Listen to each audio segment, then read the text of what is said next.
সমতা মানে কি? সাধাৰণ অৰ্থত সমতা শব্দই সকলো ক্ষেত্ৰতে সমান সুযোগ সুবিধা আৰু সমান ব্যৱহাৰক বুজায়। জাতি, ধৰ্ম, বৰ্ণ, ভাষা নিৰ্বিশেষে সকলো লোকৰ কাৰণে সুবিধা মুকলি ৰাখিব লাগে। সকলো লোকে সমান নাগৰিক আৰু ৰাজনৈতিক অধিকাৰ লাভৰ সুবিধা পাব লাগে। মানুহৰ মাজত বৈষম্যৰ সৃষ্টি হ'ব নালাগে। সমতাৰ ধাৰণাটোক আমি ইতিবাচক আৰু নেতিবাচক দুটা ধৰণে প্ৰকাশ কৰিব পাৰোঁ। ইতিবাচক ধাৰণাটোৰ মতে সকলো লোকৰ কাৰণে সুযোগ সুবিধা মুকলি থাকিব লাগে। বিশেষ শ্ৰেণীৰ লোকৰ কাৰণে বিশেষ সুবিধাৰ ব্যৱস্থা থাকিব নালাগে।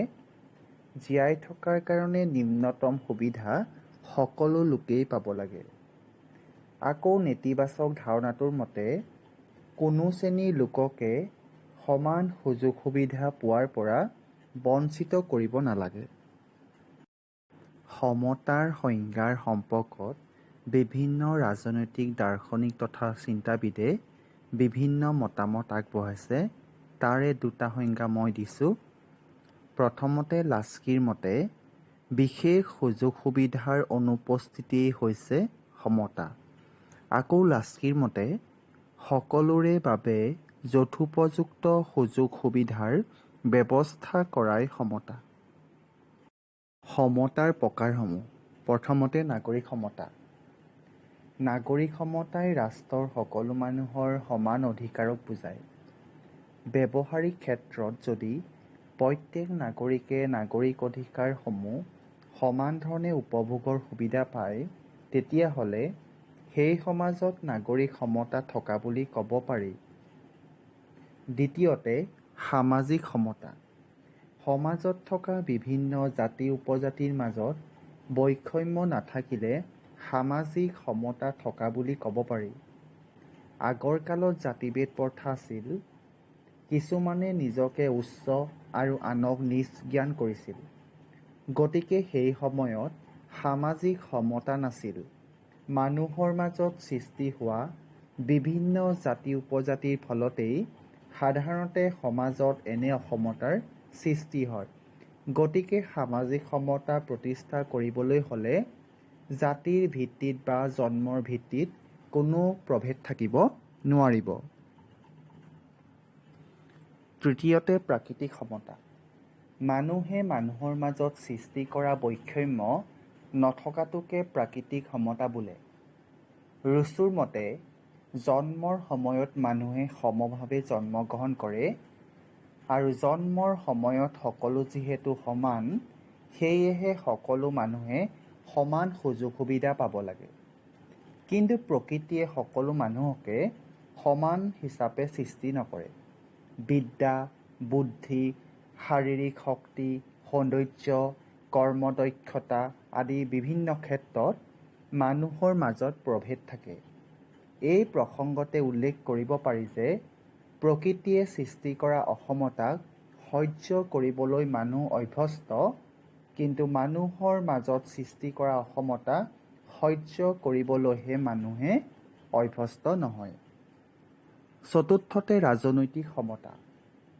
ৰাজনৈতিক ক্ষেত্ৰত সকলো নাগৰিকৰ মাজত সমান সুযোগ সুবিধাৰ ব্যৱস্থা থাকিলে ৰাজনৈতিক সমতা থকা বুজায়। ৰাজনৈতিক সমতাই সাধাৰণতে তিনিটা অধিকাৰক বুজায়। এই তিনিটা অধিকাৰ থাকিলেহে ৰাজনৈতিক সমতা থকা বুলিব পাৰি। প্ৰথমতে জাতি, ধৰ্ম, বৰ্ণ, ভাষা নিৰ্বিশেষে নিৰ্দিষ্ট বয়সৰ সকলো নাগৰিকৰে ভোটাধিকাৰ থাকিব লাগিব। দ্বিতীয়তে অৰ্হতাসম্পন্ন সকলো নাগৰিকে নিৰ্বাচনত প্ৰতিদ্বন্দ্বিতা কৰাৰ সুবিধা পাব লাগিব। আৰু তৃতীয়তে অৰ্হতাসম্পন্ন সকলো নাগৰিকে চৰকাৰী চাকৰিৰ কাৰণে আবেদন কৰাৰ অধিকাৰ পাব লাগে। ৫ নম্বৰতে আহিলে অৰ্থনৈতিক সমতা। অৰ্থনৈতিক সমতাই আন সকলো সমতাৰ মূল ভেটি। নাগৰিকসকলৰ মাজত অৰ্থনৈতিক সমতা নাথাকিলে নাগৰিক সমতা আৰু ৰাজনৈতিক সমতাৰ কোনো তাৎপৰ্য নাথাকে বা কোনো মূল্য নাথাকে। অৰ্থনৈতিক সমতাই সকলো নাগৰিকৰে সমান সম্পত্তি থকাটোক নুবুজায়। কৰ্ম, শক্তি, বিদ্যা, বুদ্ধি আদিৰ ক্ষেত্ৰত যিহেতু মানুহৰ মাজত প্ৰভেদ আছে, আৰ্থিক ক্ষেত্ৰতো মানুহৰ মাজত প্ৰভেদ থকাটো স্বাভাৱিক। অৰ্থনৈতিক সমতাই প্ৰধানকৈ দুটা কথা বুজায়। নেতিবাচকভাৱে প্ৰকাশ কৰিবলৈ হ'লে বিশেষ লোকৰ কাৰণে কোনো বিশেষ সুযোগ সুবিধাৰ ব্যৱস্থা থাকিব নালাগে, আৰু ইতিবাচক ধাৰণাটোৰ মতে প্ৰকাশ কৰিবলৈ হ'লে জীৱন ধাৰণৰ কাৰণে নিম্নতম আৰ্থিক সুবিধা বা সাহায্য সকলো লোকে পাব লাগে। এই দুটা ব্যৱস্থা থাকিলে অৰ্থনৈতিক সমতা থকা বুলিব পাৰি। অসমতাৰ প্ৰকাৰ। প্ৰথমতে ৰাজনৈতিক অসমতা। ৰাজনৈতিক অসমতা হ'ল এটা বহুমুখী ধাৰণা। ই সকলো ধৰণৰ শাসন, গাঁথনি আৰু তাৰ লগত জড়িত আঁচনিসমূহ সামৰি লয়। ৰাজনৈতিক অসমতাই অন্যান্য বিভিন্ন অসমতা যেনে লিংগ অসমতা, জনগোষ্ঠীয় অসমতা, শ্ৰেণীগত অসমতাৰ সৈতে সম্পৰ্ক ৰাখে। ৰাজনৈতিক অসমতাই এখন সমাজৰ সকলো জনসাধাৰণৰ কল্যাণৰ ওপৰত প্ৰভাৱ পেলায়। দ্বিতীয়তে সামাজিক অসমতা। সামাজিক অসমতা হ'ল এনে এক পৰিস্থিতি য'ত সমাজৰ বিভিন্ন গোষ্ঠীৰ মাজত সমসামাজিক মৰ্যাদা, সামাজিক শ্ৰেণী আৰু সামাজিক বৰ্গ একে নাথাকে। ভোটদানৰ অধিকাৰ, বাক স্বাধীনতা আৰু মত প্ৰকাশৰ অধিকাৰ, সম্পত্তিৰ অধিকাৰ, শিক্ষাৰ সুযোগ, স্বাস্থ্যসেৱা, ভ্ৰমণ, বাসস্থান, যাতায়াত আৰু অন্যান্য সামাজিক সামগ্ৰী আৰু সেৱাৰ অনুপস্থিতি সামাজিক অসমতা ক্ষেত্ৰখনৰ অন্তৰ্ভুক্ত। প্ৰকৃততে এখন সমাজত বাস কৰা প্ৰতিগৰাকী ব্যক্তিক সমান দৃষ্টিৰে চোৱা উচিত। কিন্তু সামাজিক অসমতাই সমাজত বাস কৰা কেতবোৰ ব্যক্তি যে তেওঁলোকৰ জীৱনত বিভিন্ন সুবিধাৰ পৰা বঞ্চিত, ব্যৰ্থ, গুৰুত্বহীন আৰু নিম্ন স্তৰৰ সেয়া প্ৰতিফলিত কৰে। তৃতীয়তে অৰ্থনৈতিক অসমতা। অৰ্থনৈতিক অসমতাই অৰ্থনৈতিক সম্পত্তি আৰু উপাৰ্জনৰ বিতৰণৰ সৈতে জড়িত সকলো ধৰণৰ অসমতাক বুজায়। অৰ্থনৈতিক অসমতাক ধনী আৰু দুখীয়াৰ মাজৰ পাৰ্থক্য, উপাৰ্জনৰ অসমতা, সম্পত্তিৰ পাৰ্থক্য অথবা সম্পত্তি আৰু উপাৰ্জনৰ পাৰ্থক্য হিচাপেও বুজোৱা হয়। অৰ্থনৈতিক অসমতাই সাধাৰণতে এখন সমাজত বাস কৰা ব্যক্তি আৰু ব্যক্তিগোটসমূহৰ মাজৰ অসমতাক বুজায়। যদিও এই ধাৰণাটোৱে ৰাষ্ট্ৰসমূহৰ মাজৰ অসমতাকে নিৰ্দেশ কৰে, অৰ্থনৈতিক সমতা ন্যায়ৰ ধাৰণাৰ সৈতে সম্পৰ্কও আছে। গতিকে অৰ্থনৈতিক অসমতাও বৰ্তমান সমাজত প্ৰচলিত হোৱা দেখা যায়। নাৰীবাদ কি? নাৰীবাদ হ'ল স্ত্ৰী আৰু পুৰুষৰ বাবে সমান অধিকাৰৰ দাবী কৰা এটা ৰাজনৈতিক দৰ্শন। নাৰীবাদীসকলে বিশ্বাস কৰে সমাজৰ স্ত্ৰী-পুৰুষৰ মাজত থকা বহু বৈষম্য স্বাভাৱিক নহয় আৰু প্ৰয়োজনীয় নহয়, আৰু এই বৈষম্যসমূহ পৰিৱৰ্তন কৰিব লাগে, যাতে স্ত্ৰী আৰু পুৰুষ উভয়ে সম অধিকাৰ লাভ কৰি এটা মুক্ত আৰু সাম্যবাদী জীৱন যাপন কৰিব পাৰে। নাৰীবাদীসকলৰ মতে সমাজত স্ত্ৰী-পুৰুষৰ মাজত থকা বৈষম্যবিলাক গোষ্ঠীতন্ত্ৰ বা পুৰুষ প্ৰধান তন্ত্ৰৰ ফল।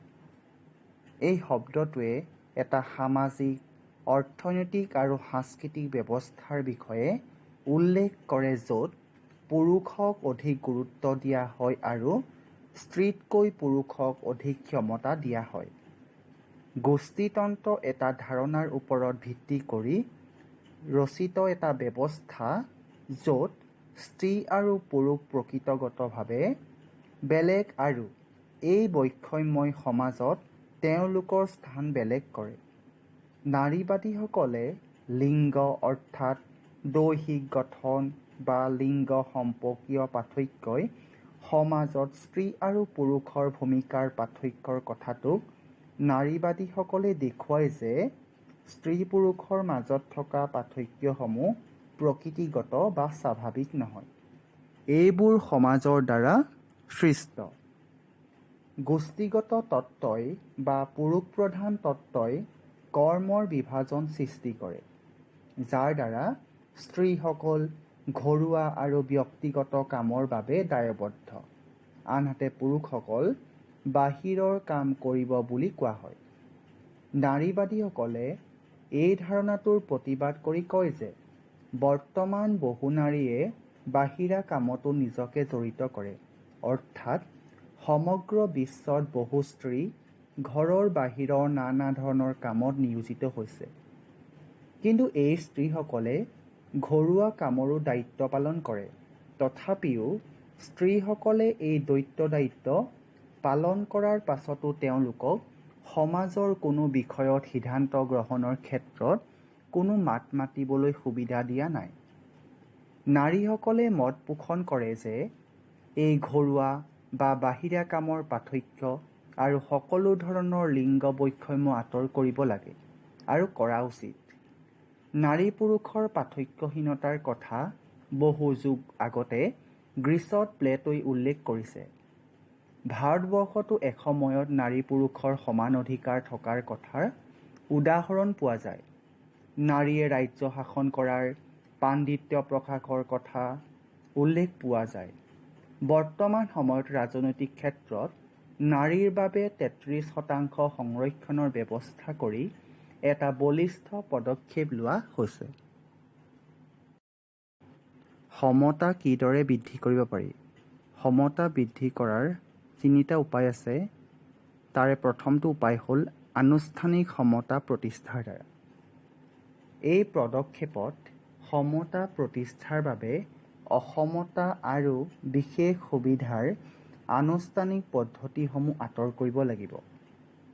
বহু দেশত তিৰোতা আৰু দুখীয়া মানুহক কিছুমান সুবিধা আৰু সুযোগৰ পৰা বঞ্চিত কৰি ৰখা হয়। ভাৰতবৰ্ষত বহু ঠাইত নিম্ন বৰ্গৰ মানুহক কিছুমান কামৰ পৰা বঞ্চিত কৰি ৰখা হয়। সমতা প্ৰতিষ্ঠাৰ বাবে এই বৈষম্যবোৰ আঁতৰ কৰিব লাগিব। দ্বিতীয়তে, প্ৰভেদমূলক আচৰণৰ দ্বাৰা। কেতিয়াবা মানুহক পৃথক পৃথক আচৰণ কৰিও সমতা স্থাপন কৰিব পাৰি। উদাহৰণস্বৰূপে শাৰীৰিক সক্ষম ব্যক্তিক চৰকাৰী দালানঘৰত উঠিবৰ বাবে বেলেগ ধৰণৰ পথ নিৰ্মাণ কৰি দিব লাগে। সেইদৰে কল চেণ্টাৰত কাম কৰা তিৰোতা যুৱতীসকলক ৰাতি ঘৰলৈ অহাৰ কাৰণে বিশেষ ব্যৱস্থা কৰি দিব লাগে। এইবোৰৰ দ্বাৰা সমতা বৃদ্ধি কৰিব পাৰি। তৃতীয়তে, দৃঢ় কাৰ্য ব্যৱস্থাৰ দ্বাৰা। সমাজত দকৈ শিপাই যোৱা অসমতা বা বৈষম্য আঁতৰ কৰিবৰ বাবে এই বৈষম্যবোৰ ন্যূনতম পৰ্যায়লৈ লৈ গৈ বা একেবাৰে নাইকিয়া কৰিবলৈ ধনাত্মক ব্যৱস্থা গ্ৰহণ কৰিবলগীয়া হয়। সৰহভাগ দৃঢ় কাৰ্য ব্যৱস্থাই ক্ৰমবৰ্ধিষ্ণু অতীত বৈষম্যৰ ফলাফলসমূহক শুধৰাবৰ বাবে ব্যৱহাৰ কৰা হয়। দৃঢ় কাৰ্য ব্যৱস্থাৰ দৰে বিশেষ সহায় আগবঢ়োৱাটো এটা সাময়িক বা নিৰ্দিষ্ট সময়সাপেক্ষ ব্যৱস্থা। বিশেষ সুবিধাৰ ব্যৱস্থাই এক বিশেষ সম্প্ৰদায়ৰ লোকসকলক তেওঁলোকৰ অসুবিধাবোৰ অতিক্ৰম কৰিবলৈ সুবিধা দিব আৰু শেষত তেওঁলোক আনৰ লগত সমানে প্ৰতিযোগিতাত নামিব লাগিব।